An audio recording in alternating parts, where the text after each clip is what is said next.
नमस्कार दोस्तों, एक बार फिर से स्वागत है आप सभी का आपके YouTube channel unique education word पे। मैं आपका दोस्त उमंग तिवारी आज फिर आपसे मिल रहा हूँ एक नई इंस्पायरिंग और रियल केस स्टडी के साथ।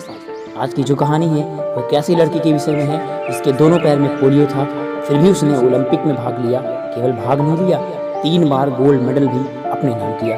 जी, मैं बात कर रहा हूँ 1939 में जन्मी अमेरिका के एक गरीब परिवार में एक बच्ची की जिसके पिता कुली और माता नौकरानी थी।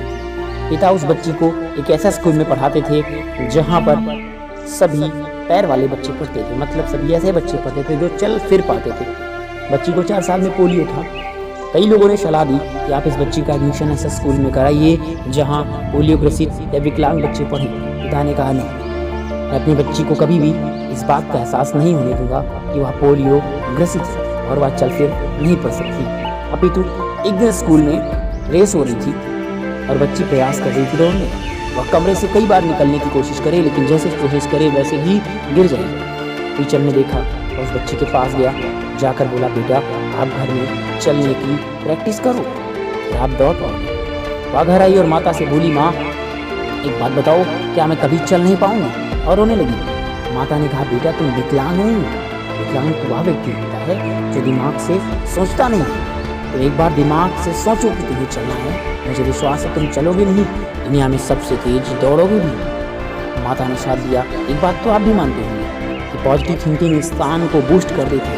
ये मेरी आपसे एक रिक्वेस्ट है कि लोगों को सलाह दें। यदि आप सही दे सकते हैं तो दें, नहीं सलाह ना दें, लेकिन दें तो पॉजिटिव दें। शायद आपकी पॉजिटिव थिंकिंग लोगों को इंस्पायर करे और उनकी ज़िंदगी को परिवर्तित करे। दूसरी बात, मैं मानता हूँ कि मैंने जो कुछ भी पाया है वो सब मेरे माता पिता की मेहरबानी है, लेकिन मैंने जो कुछ भी खोया है वो शायद हमारी नादानी है। दोस्तों, माता पिता की मदद से वह बच्ची धीरे धीरे 12-13 साल की उम्र तक पहुँचते पहुँचते सामान्य लोगों से थोड़ा कम लेकिन चलने लगी। 15 साल तक जाते जाते वह व्यक्ति पूरी तरीके से चलने लगी, क्योंकि उसने अपनी ज़िंदगी के पैटर्न को टफ बना लिया। बाद में हम बात करेंगे पैटर्न कैसा बनता है। होते करते उसने रेस में हिस्सा लेना शुरू कर दिया।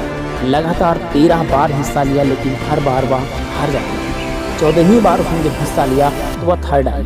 उसे अच्छा लगा, बूस्ट हुई, फिर उसने हिस्सा लिया। इस बार वो सेकंड आई और उसे विश्वास हो गया कि वह पहले से बेहतर कर रही है। और इस बार तो कमाल है, उसने रेस में हिस्सा लिया और वो फर्स्ट आ गया। अभी फर्स्ट आने की चिंगारी उसको लग गई।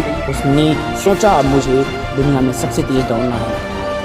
और एक दिन उसका सपना पूरा हुआ, उसे ओलंपिक में भाग लेने का मौका मिला। वो ओलंपिक जब दौड़ने लगी तो उसका मुकाबला था जुत्ता हेन से।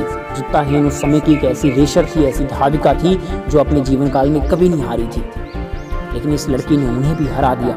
पहली रेस 100 मीटर की, फिर 200 मीटर की और तीसरी रेस थी 400 मीटर की। दोनों रेस जीत चुकी थी। तीसरी रेस में जब यह दौड़ने लगी तो उसके हाथ से बेटेन छूट गया। बेटेन आप जानते हैं डंडे जैसा होता है जो रेसर को लेके भागना कंपलसरी होता है। इसने झुक के बेटेन उठाया और अपनी पूरी जान झोंक दी दौड़ने में। एक बात आप ध्यान रखिएगा, जब तक आप मन से नहीं हारेंगे ना, जब तक आपको विश्वास है कि आप जीत जाएंगे ना, तब तक दुनिया का जर्रा जर्रा आपको जिताने में लग जाएगा। कायनात की भी इतनी हिम्मत नहीं कि आपको हरा दे। ये लड़की जीत गई। इसका नाम इतिहास में लिखा गया। पहली ऐसी लड़की जो पोलियो ग्रसित होने के बाद भी रेस में पार्टिसिपेट करती है और 3 बार गोल्ड मेडल लेके जाती है। दोस्तों, इतिहास में सिर्फ उन्हीं लोगों का नाम लिखा जाता है, बायोग्राफी सिर्फ उन्हीं की बनती है, केस स्टडी सिर्फ उन्हीं की सुनाई जाती है जो कुछ ऐसा करते हैं जिसे पूरी दुनिया कहती है हो पाना इम्पॉसिबल है। अंधे का भागना, गूंगे का दौड़ना, बहरे का सुनना, अंधे का IAS बन जाना, ऐसे ही कुछ कलाएं जो हमारे और आपकी सोच से परे होती है, जिन काम के लिए सामान्य व्यक्ति सीधे कह देता है ये हो ही नहीं सकता। दोस्तों, ये आप पर निर्भर करता है, आने वाले कल को आप एक मौका समझते हैं या एक मुसीबत समझते हैं। आप गैरों से कंपटीशन मत करिए, आप सिर्फ ये सोचिए कि आज मुझे कल से बेहतर करना है। एक दिन ऐसा जरूर आएगा जब आप बहुत बेहतर पाएंगे। दूसरों से पाएं या ना पाएं, लेकिन अपने कल को, अपने आज को कल से बहुत बेहतर पाएंगे। ये आप पर डिपेंड करता है कि आपको एंडलेस होप चाहिए या होपलेस एंड चाहिए। दुनिया में मुसीबत हर व्यक्ति के पास आती है, आपके पास, मेरे पास, हर बड़े बड़े व्यक्तियों के पास। जो बड़ा बना है उसने मुसीबत में पॉसिबिलिटी ढूंढी है, पॉसिबिलिटी को स्कैन किया है। और जो छोटा है, जो सामान्य है, उसने मुसीबत में डिफिकल्टी को स्कैन किया है। वह बार बार कहता था मेरे पास जो है सब बकवास है। और जो सफल हो गए वो कहते थे मेरे पास जो भी है सब कुछ खास है। यहाँ पर निर्भर करता है कि आप किस चीज को किस तरीके से लेते हैं। मिर्जा गालिब ने कहा है हर काम मुश्किल होता है आसान होने के पहले।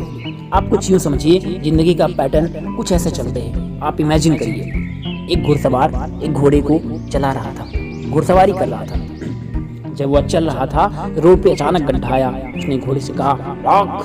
घोड़ा गड्ढा पार कर गया। फिर चलता चलता गया, आगे फिर एक गड्ढा आया। उसने घोड़े से कहा रॉक। घोड़ा फिर गड्ढा पार कर गया।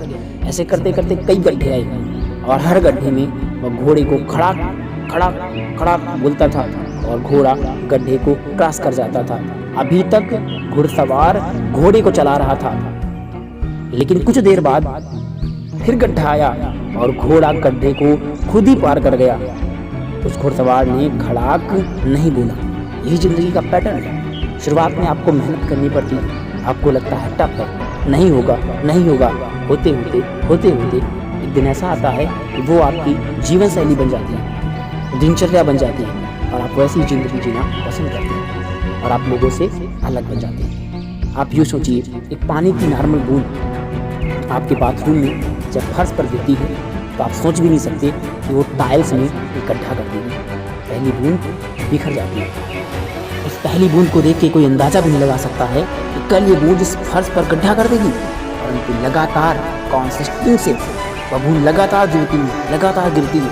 एक दिन ऐसा आता है कि उस जगह पर एक गड्ढा बन जाता है। सोचिए, जब एक कोमल बूंद इतने कठोर टाइल्स में गड्ढा बना सकती है तो हम और आप अपनी ज़िंदगी में कुछ बेहतर क्यों नहीं कर सकते। हमें उम्मीद है कि आपको स्टोरी इंस्पायरिंग लगी होगी और मैं विश्वास करता हूं कि आप इस स्टोरी को सब तक जरूर पहुंचाएंगे। इसे शेयर जरूर करिए। क्या पता ये आपके काम आए या ना आए, लेकिन किसी और को इंस्पायर कर जाए। क्या पता कल इस स्टोरी में किसका नाम बताया जाए। जी हाँ, मैंने उस लड़की का नाम आपको नहीं बताया। उस लड़की का नाम है विल्मा रुडोल्फ। जो ओलंपिक से 3 बार गोल्ड मेडल जीत चुकी है। जी दोस्तों, मैं अपनी वाणी को यहीं पर विराम देता हूँ। फिर मिलूंगा अगले वीडियो में। एक बार फिर से आप सभी का बहुत बहुत धन्यवाद मेरे साथ जुड़े रहने के लिए, लगातार लाइक शेयर और कमेंट करने के लिए।